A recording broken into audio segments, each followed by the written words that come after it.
Donc très tôt, le rapatriement des Français présents sur le territoire du Reich est une préoccupation des autorités. Depuis Alger, un commissariat spécifique aux prisonniers déportés et réfugiés est créé le 9 novembre 1943, transformé ensuite en ministère dirigé par Henri Frenay. Avant septembre 1944, les principes généraux de cette organisation sont mis en place. Le gouvernement espère une victoire rapide des Alliés et leur aide. Mais dès le mois de novembre 1944, il se rend compte que ce ne sera pas le cas. La France ne devra donc compter que sur elle-même pour rapatrier ses ressortissants, qu'elle estime à plus de 2 millions. Toute une organisation est pensée et prévue, mais le travail de ce ministère ne commence réellement qu'en 1945, quand les forces alliées entrent en Allemagne. Ce commissariat est une institution totalement inédite, sans précédent, donc sans modèle ni expérience, et confrontée à un immense problème. Comment préparer ce rapatriement quand des données essentielles manquent? On connaît parfaitement la localisation des stalags et des oflags. Sur les 1 850 000 prisonniers de guerre, la moitié sont rentrés en France durant le conflit. Les STO correspondent avec leurs familles et peuvent donc être localisés. Reste le problème des déportés, dont on ne sait rien. Ils seraient entre 40 000 et 160 000. Les services du ministère ont en plus tendance à s'en désintéresser totalement, puisqu'ils ne représentent peu par rapport à l'ensemble des personnes à rapatrier. En mars 1944, Henri Frenay pense pouvoir rapatrier l'ensemble des Français en 150 jours, évaluant les capacités de transport de la SNCF à 17 000 personnes par jour. La première chose à laquelle veut faire face la Direction générale du rapatriement, c'est le risque épidémiologique, même s'il est, je cite, peu considérable et assez facile à écarter par la mise en œuvre de moyens modernes.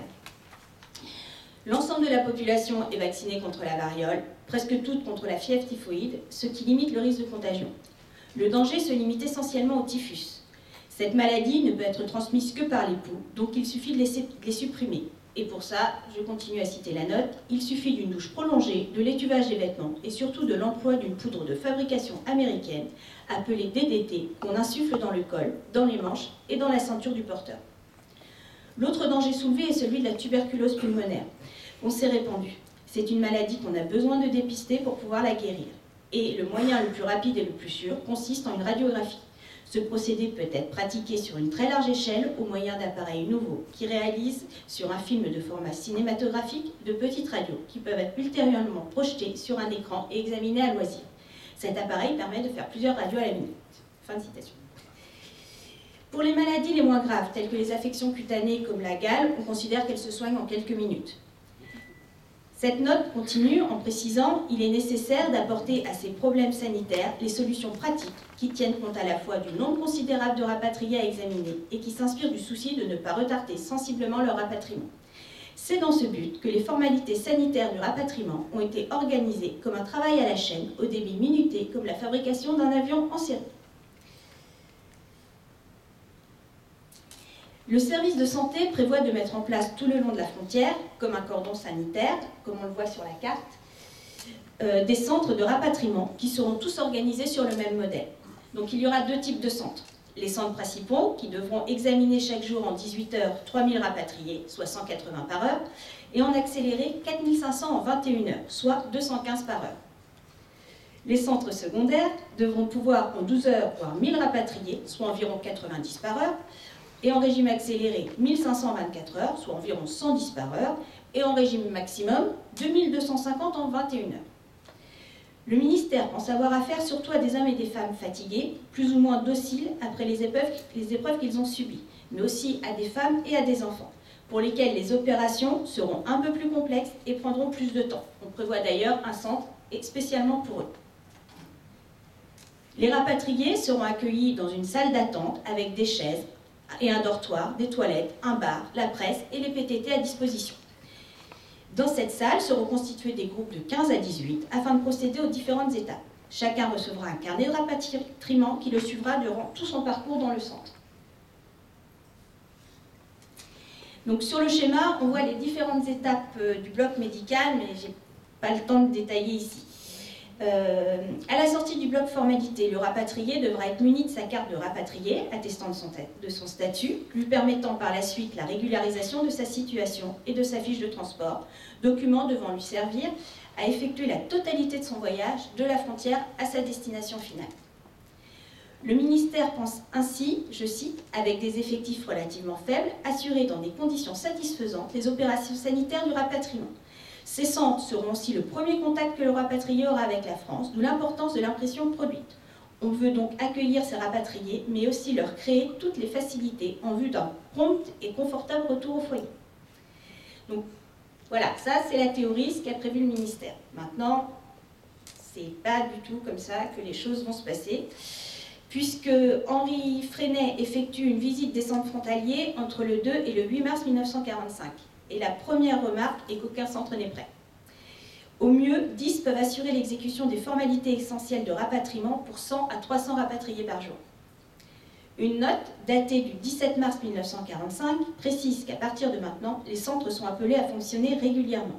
Mais il n'y a pas les locaux nécessaires. En plus des destructions par les bombardements, certains locaux sont occupés par les armées alliées et celles-ci ne veulent pas les libérer. On met alors en place un centre volant qui peut, en 24 à 48 heures, se transporter selon les besoins et se mettre immédiatement en action dans un rayon de 200 à 300 km. Donc ce centre a été monté grâce à 2 chapiteaux reliés par une tente rectangulaire et plusieurs roulottes des cirques Pinder et Amar. Il peut traiter 1500 à 2000 personnes par jour.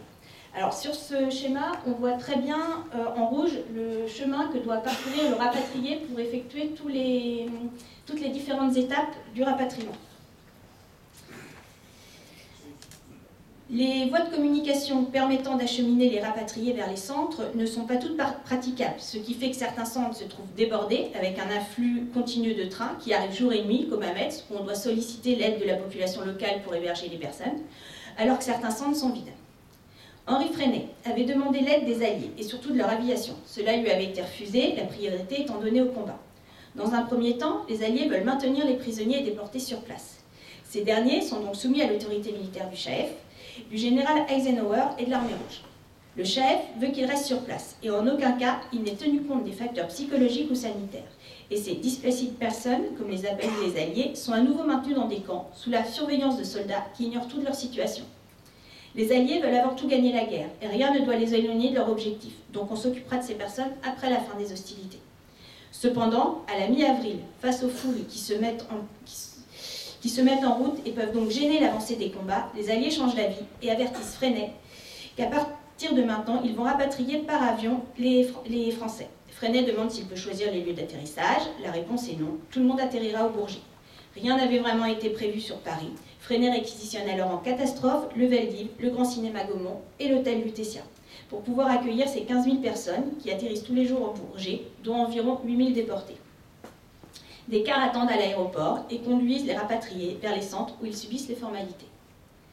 Dans une note du 17 avril 1945, il est écrit que le centre d'Orsay, prévu comme centre secondaire et qui fonctionne depuis une dizaine de jours, est débordé par une foule incessante. Environ 80 000 personnes y sont passées alors qu'il est installé dans des locaux insuffisants, exigus et que l'encombrement y est extrême.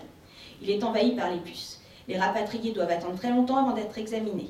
Une note du 21 avril 1945 précise qu'il a dû faire face à des arrivées quotidiennes de 8 000 à 10 000 personnes.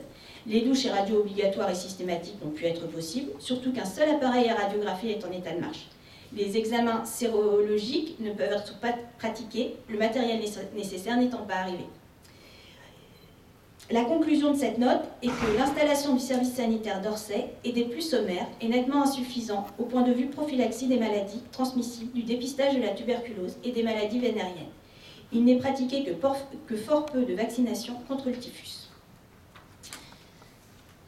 En théorie, le ministère avait prévu de rapatrier des prisonniers de guerre et des travailleurs, mais pas des hommes et des femmes en aussi mauvais état de santé que les rescapés des camps de concentration et d'extermination.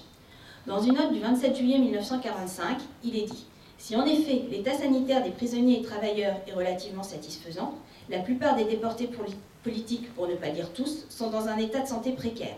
C'est chez eux que les questions de typhus et de tuberculose prennent une acuité particulière. Le typhus est en effet règne véritablement en maître dans les camps de déportés politiques. À Paris, sur 85 malades hospitalisés à Lutetia, principal centre des rapatriés politiques, 45% sont convalescents du typhus.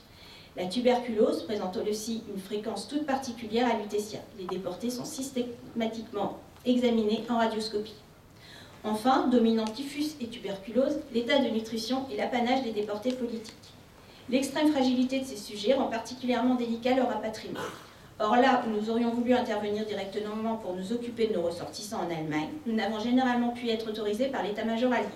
Nous avons toutefois mis à la disposition des Alliés non seulement 400 médecins, mais encore des équipes destinées aux soins d'urgence, aux déportés en état de grande dénutrition.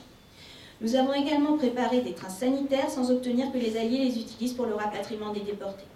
Un accord avec la Suisse a été passé pour l'organisation d'un rapatriement sanitaire par ce pays, avec des centres très confortables d'hébergement sanitaire à la frontière austro-suisse, centre d'où les malades sont rapatriés en France en train sanitaire. Le directeur de l'assistance publique et les médecins de Bichat, de la Salpêtrière et d'Ivry n'ont pas hésité à consacrer à ce problème toutes leurs activités. Des tonnes de lait, de riz et de médicaments ont pu être mis à disposition des centres d'accueil pour déportés. Une série de centres de convalescence a été créée où, sur simple certificat, le déporté fatigué peut aller passer quelques semaines. Donc voilà, tout ça c'était la théorie et la généralité. Donc maintenant, je vais m'intéresser vraiment au cas des déportés. Sur l'ensemble des rapatriés, les déportés représentent environ 2,5%. Les premiers rentrent en mars 1945 et les derniers en décembre 1946. Mais la très grosse majorité sont de retour entre le mois d'avril et le mois de juillet 1945. Les retours se font en même temps que l'avancée alliée. 12% sont rapatriés en avril, 62% en mai, 7% en juin et 4,8% en juillet.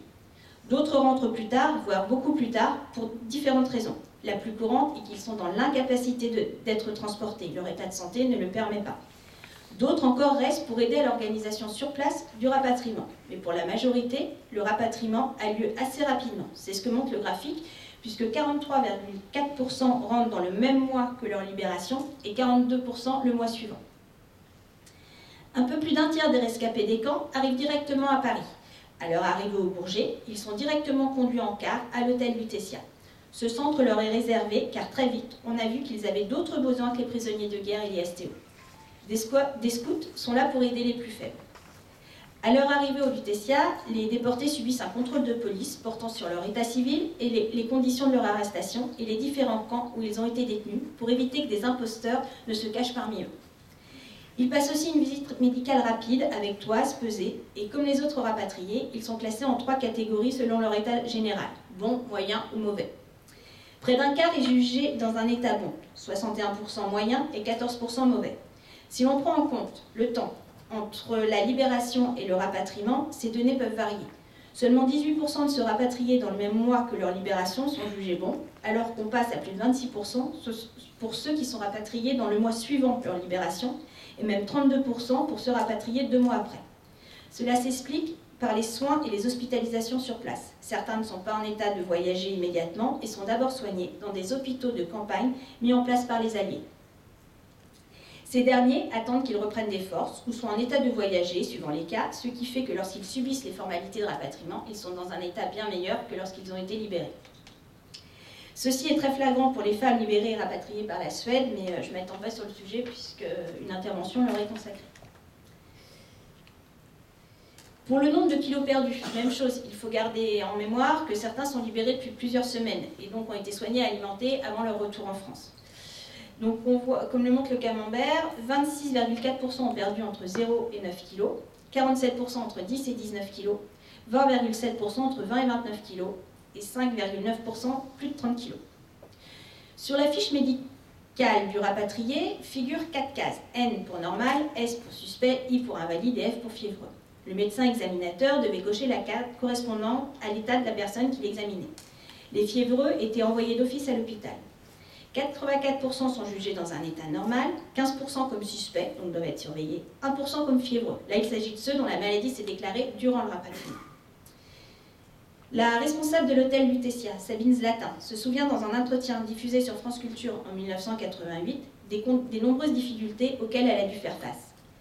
Il fallait les baigner, les dépouiller, les raser. Ils étaient dans un état terrible. Une grande infirmerie avait été installée et les premiers soins faits sur place. La plupart restaient quelques jours, donc il fallait changer les draps tous les jours. Ils n'étaient plus habitués à avoir un lit, des draps, l'accès à l'eau chaude et l'eau froide.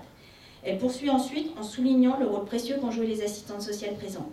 Elles ont eu un énorme travail à faire pour leur remonter le moral et leur dire que c'était la vérité, qu'ils étaient libres et qu'ils avaient le droit au drap, à l'eau chaude, à l'eau froide, qu'ils allaient pouvoir rentrer chez eux et reprendre leur vie. C'était ça le plus dur, leur faire comprendre qu'ils étaient de retour dans la vie, ils étaient comme perdus. Il arrive que le déporté ne reste au Lutetia que le temps des formalités, car sa famille est venue le chercher, ou s'il est certain d'avoir encore un domicile, on lui donne un ticket de métro et un scout le raccompagne chez lui. A l'inverse, si son état de santé est trop préoccupant, les médecins le transfèrent aussitôt en ambulance à l'hôpital. Donc pour conclure, un peu plus d'1 690 000 personnes ont été rapatriées par le ministère des prisonniers, déportés et réfugiés d'Henri Freinet. Et même si ce rapatriement ne s'est pas du tout passé comme il avait été théorisé et a été beaucoup critiqué, il s'est passé. Et compte tenu des conditions dans lesquelles la France se trouvait, les cartes d'alimentation sont encore en vigueur, comme les cartes de textile, les routes et de nombreux bâtiments sont détruits, des milliers de personnes vivent dans la rue ou dans les ruines, l'économie à remettre sur pied, il faut procéder à l'épuration et reconstruire une démocratie. Ce rapatriement est donc plutôt une réussite, puisqu'en novembre 1945, soit 9 mois après avoir réellement commencé son action, ce ministère est dissous. Rien n'aurait été possible sans les bonnes volontés des uns et des autres. Chacun a, comme il a pu, paru au plus pressé, à savoir permettre aux rapatriés de rentrer chez eux et leur fournir, en plus de la nourriture, le minimum nécessaire. Je vous remercie.